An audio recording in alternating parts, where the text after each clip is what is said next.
Jamaica tourism industry is steadily rebounding in a major way, and the demand for our reimagined product is at an all-time high.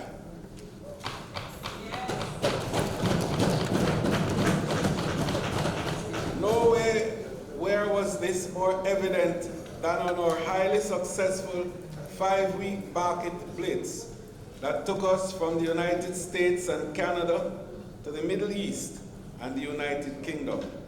The response, Madam Speaker, was truly exceptional.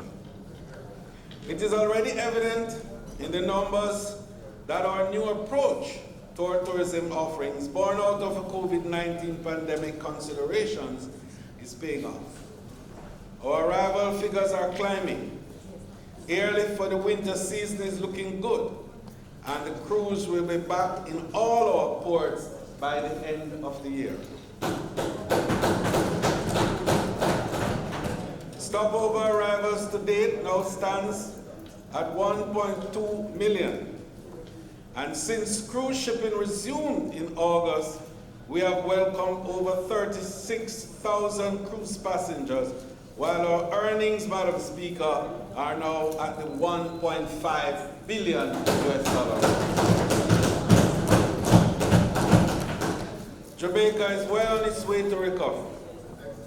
2021 stopover arrivals, Madam Speaker, are estimated to be up 41% over last year.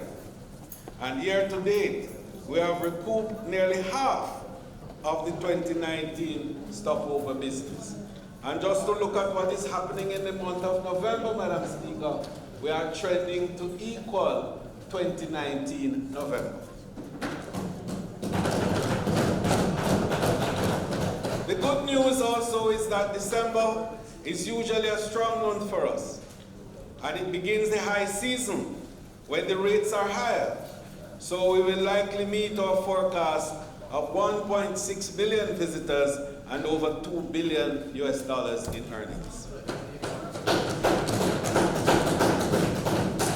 By the end of 2022, Jamaica's visitors numbers are expected to be 3.2 million, Madam Speaker, with cruise passengers accounting for 1.1 million and stopover arrivals roughly 2.1 million, while our earnings are projected to reach 3.3 billion US. And Madam Speaker, I just want to indicate that that performance would at the end of 22 take us just 400,000 US shy from our 2019 figure of 3.7 billion. So by the end of 2023, Jamaica's visitors numbers are expected to total 4.1 million, with cruise passengers accounting for 1.6 billion and stopover accounting for 2.5 billion, and our earnings at 4.2 billion, which means, Madam Speaker, that by the end of 2023, we would have surpassed our earnings in 2019. By the end of 2024, we are projected to surpass all pre-pandemic figures with total visitor arrivals of 4.5 million and estimated gross earnings of $4.7 billion. Our positive industry news, which is foreshadowing this robust recovery for tourism, include, Mr. Speaker, Madam Speaker, 90% of our pre-pandemic investment projects remaining in place. More than a dozen hotel development projects are in progress. 5,000 additional rooms are currently on the cards, construction beginning and expected to start by January of next year. Developments are in progress throughout different areas of the island. The return of cruise operations at all island ports by the end of December. Touching briefly now, Madam Speaker, on cruise shipping, following a near 20-month hiatus, Falmouth welcomed its first cruise ship on Sunday, the Carnival Corporation's Emerald Princess, with some 2,780 passengers and crew. Celebrity Equinox Aida Diva, and Crystal Serenity are expected to return to Falmouth later this month. Disney Cruise Line's flagship vessel, Disney Fantasy, is scheduled to visit in December. The arrival of the Emirate Princess, Madam Speaker, provides an opportunity for the soft launch of the Artisan Village at the Hamden Wharf with 10 artisans. And I wanted to make this point, Madam Speaker, because both Prime Minister and the Port Authority and ourselves have worked assiduously to create this signature product for Jamaica. It is true that we have had the period of the pandemic itself, and a hiatus has resulted from that. However, we're back on track, we're cleaning it up nicely, and we had pop-up projects there for this first trip, and the 700 million Tourism Enhancement Fund Finance Village is themed, Madam Speaker, to tell the story of Falmouth and other Jamaicans, and the visitors who come there, they will have an opportunity to share in local food, local drink, local art, local craft, and local culture. This is very important, Madam Speaker, because an artisan village is supposed to provide artisans in situ that will enable them to execute on designs while the visitor tours and visits the rest of the island. And it is a statement that will enhance comparative advantage, because the artisan will now get a value for his creativity. He doesn't have to haggle about it. A design comes, he executes on the design, he delivers the final product when the visitor is leaving, collects his check, and everybody is happy. But it makes a great statement for the nation and presents a conversation piece for the visitor when he gets back home. Truly a little piece of Jamaica is taken along with them. And we're excited about that. And we want to build some more. We're going to build one in Ocho Rios, one in Montego Bay, and one in Negril. It forms, Madam Speaker, part of the wider Hamden Wharf Development Project, and will be the first of a series, as I said before, of artisan villages that will be in resort areas across the island.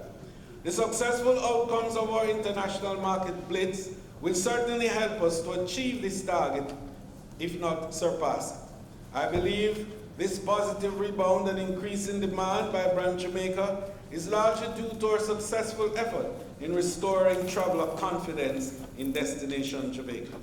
Our health and safety protocols, the resilient corridor, Jamaica Cares as a signature, a program which offers an end-to-end safety security arrangement for the visitor, and the high vaccination rate among our tourism workers, which is now at 60%, is assuring our visitors of a safe, secure, and seamless vacation.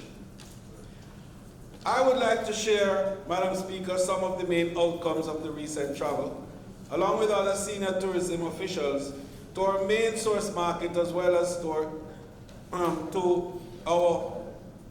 to indicate our inroads into the non-traditional market of the Middle East, where we sought to boost arrivals and foster further investment in tourism, in the tourism sector.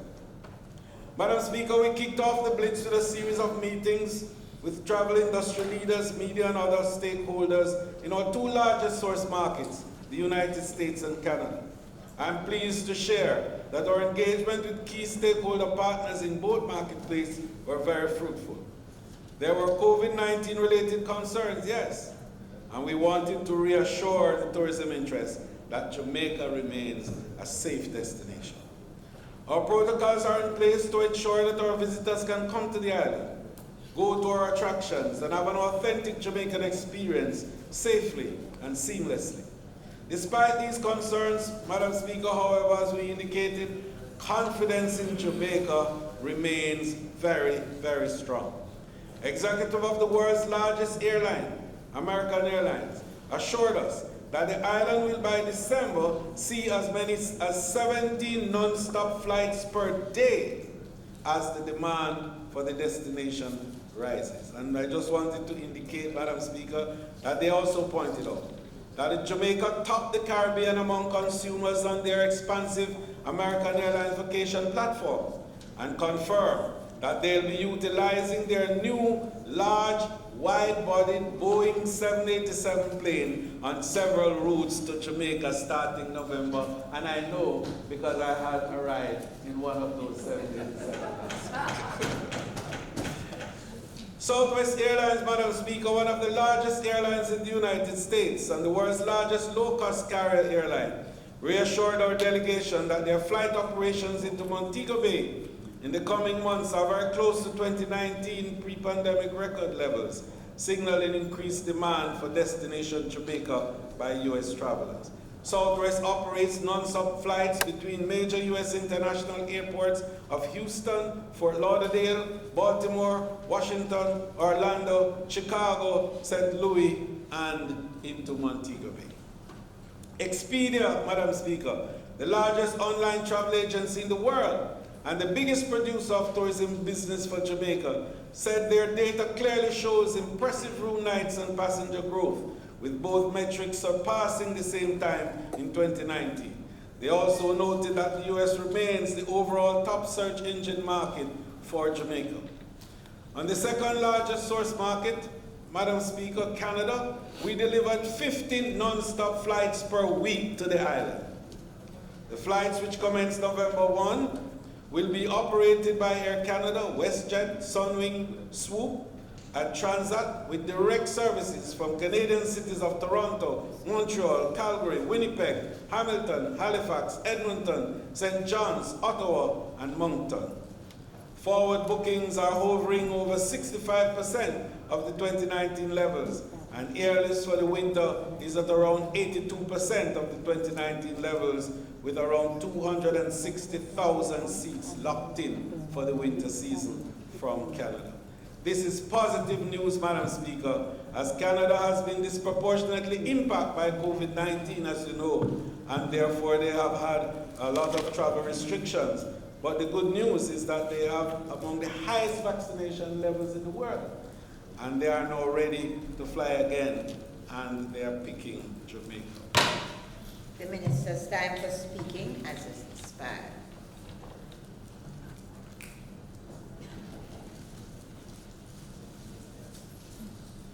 May the Minister's time be extended. The question.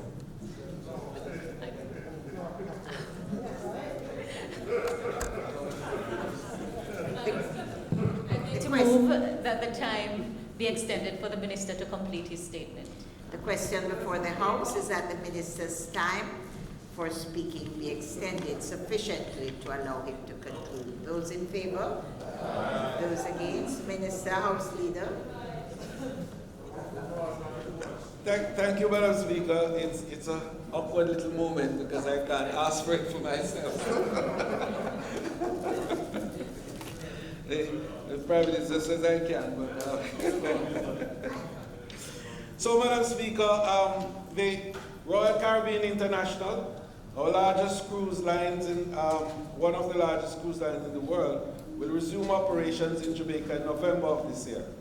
Also, cruise executive reiterated a strong desire to employ thousands of Jamaicans across a wide range of jobs and are awaiting government regulative amendments to make this a reality. And I just wanted to indicate that there is a demand for Jamaican seafarers. And it is felt that ours are among the best in the world. And certainly because of the tradition of hospitality, that some people feel is in the DNA of the Jamaica, our workers are in great demand. So there's a move to have as many as 10,000 Jamaicans employed in the cruise sector once we have got this little bit of legislative arrangements in place. So Minister of Labour is working with us on it, and we expect that that will be out of the way in short order. Madam Speaker, the investment we know will play a critical role in tourism recovery by providing the funds necessary to construct and upgrade projects essential to the development of growth in the tourism industry. Our visit to the Middle East allowed us to explore opportunities for FDI in our tourism sector, as well as to build on discussion initiated in June with the Minister of Tourism from Saudi Arabia, His Excellency Ahmed Al-Khatib, aimed at facilitating cooperation and investment in tourism and other key areas. Our first stop was in the Emirates at the Dubai World Expo 20.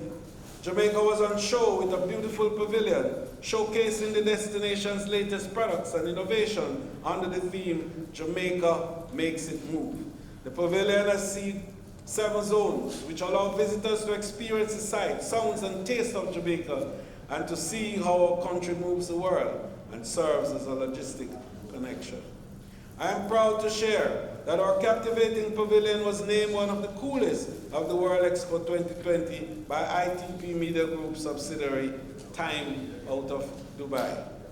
The Dubai trip provided us with the opportunity to follow up discussions also with executives from TUI, one of our largest tour operator and partner in the distribution segment of the tourism industry. TUI confirmed the resumption of their flights and cruises to Jamaica, with cruise activity scheduled to begin in January 22. And Madam Speaker, the importance of this is that TUI is the only cruise line now through AIDA that home ports in Jamaica, and they will recommence home porting in Montego Bay in January of 2022, and will start making calls on Port Royal also from January through to April 22. During discussion with TUI, Madam Speaker, the company executive advised us that their data showed that the demand for cruise to Jamaica is very high, and they have managed to retain the bookings that were canceled. And that was a very important point, because based on how the time arrangements were, we have had to change when they should start their itinerary in Jamaica from November to January. But because of how Jamaica's demand is high, they did not lose a single booking for that period. And I think that that's a good statement of the strength of this product here in Jamaica. Madam Speaker, while in Dubai, we also concluded a series of important cruise investment meetings with DP World, one of the largest port and marine logistical companies based in the UAE. During 3 consecutive days of meeting, we had serious discussions about investments in our cruise ports and the possibilities of home porting. And I will have more to say on that later on as we delve deeper in the discussions with regards to how that home porting can significantly change the nature of cruise in the Caribbean. DP World specializes, as you know, in cargo logistics, maritime service, port terminal operations, and free zone activities. It handles some 70 million containers that are brought in by around 70,000 vessels annually, which equates to roughly 10% of the global container traffic, accounted for by their 82 marine inland terminals that are represented in 40 countries. There's much more to be said on that, but another time in this Honorable House we will update. We initiated discussions with top representatives of Emirates Airlines to introduce a special service between Dubai and Jamaica in celebration of Jamaica Day and Expo 2020. And Madam Speaker, the teams are actively working to land an Emirates flight into Jamaica in the Caribbean for the first time in our history. Only this morning, the Director of Tourism and our team sat down, having gotten some basic stats from the Emirates to work through the possibility of that first flight. In addition, we anticipate further discussions in the context of multi-destination strategies being formulated in the Northern Caribbean to enable a more fulsome engagement of the Emirates and other partners in the Middle East. We also met with the UAE's Tourism Authority to discuss collaboration on tourism investment from the region, Middle East tourism initiatives, and the gateway access that the Middle East provides from North Africa, Asia, and Eastern and Asia Minor, pretty much eastern side of Europe. Additionally, Madam Speaker, meetings took place with the executive of Imar, arguably the largest and most prestigious hospitality and real estate community developer in the Middle East. The NATO, the single largest tour operator in the UAE, and Tract, a powerful tour operator in India. Madam Speaker, those meetings were critical to set the stage for opening up this new gateway and to enable Jamaica to have access to the markets, the new and emerging markets of the Middle East, where the resources are strong and the middle class is now very well empowered, and they represent the area of new travel options that the world is going to tap into. This will make Jamaica, Madam Speaker, the first Caribbean country to have penetrated the Middle East for tourism marketing purposes. Finally, Madam Speaker, we took on the UK Market Blitz, which was critical to us. And we led a high-level team from the Ministry and the Tourist Board to the World Travel Market, one of the largest international tourism trade shows in the world, that was held this year from the 1st to the 3rd of November.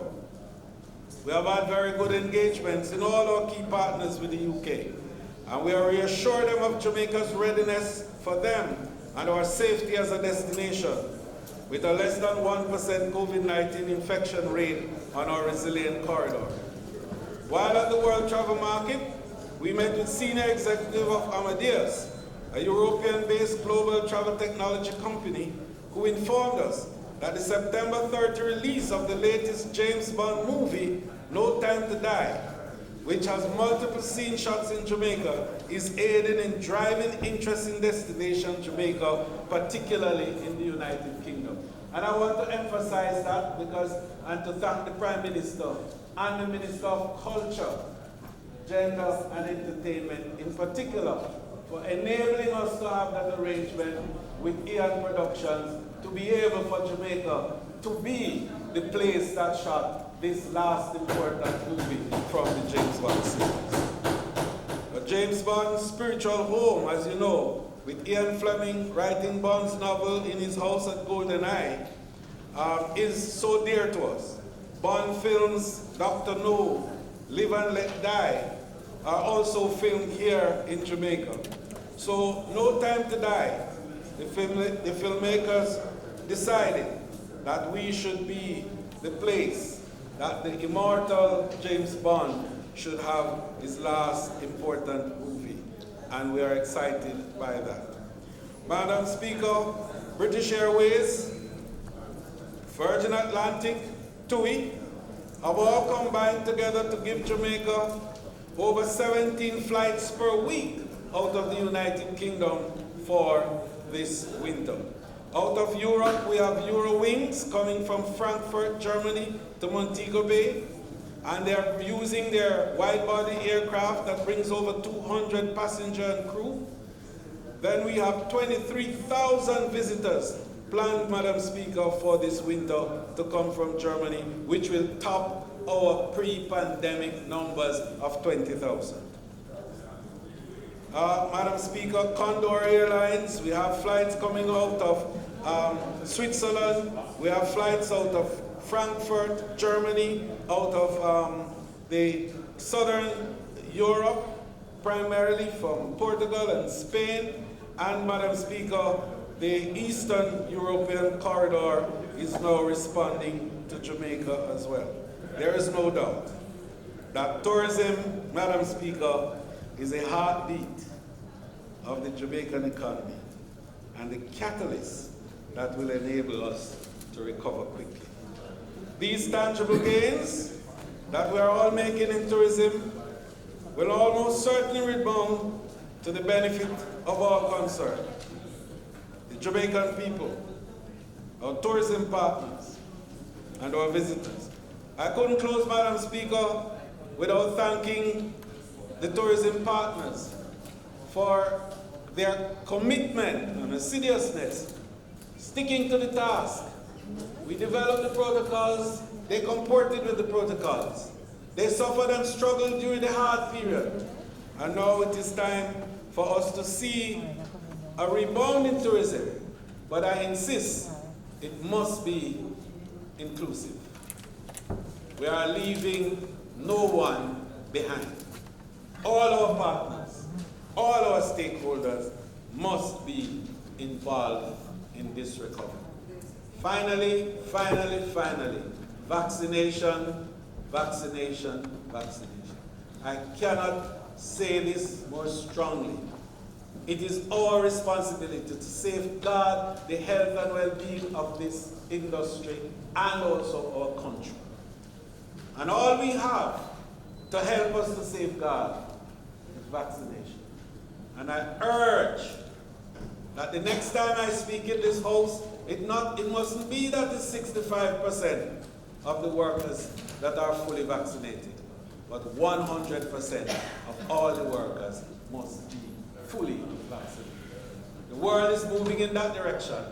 Our destination can be left behind if we are not on target with the vaccination program. May it please you, Madam Speaker.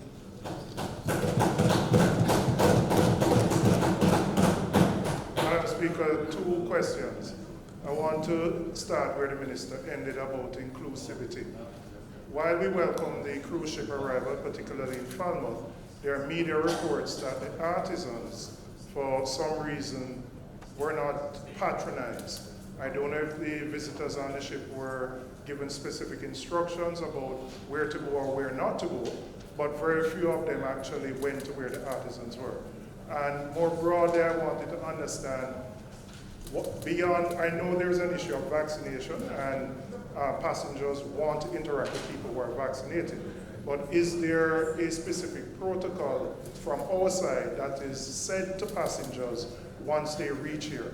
Because the stakeholders that you want to bring in were certainly left disappointed in Falmouth after the visit of the cruise ship. First question, hold on. Second question is, what strategies are you employing to reassure our markets, since we have announced states of emergencies in a number of our tourism areas where visitors would traverse and visit? Thank you very much.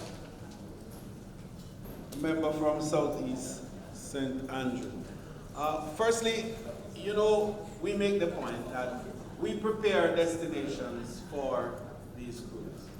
And in doing so, we also ensure that the areas that are visited must be COVID compliant in its full. It's a requirement of our partnership, and it is part of the protection of all concerned, not just the visitors who come, but our local people as well. Now, when first vessels come in, there always is high competition for access.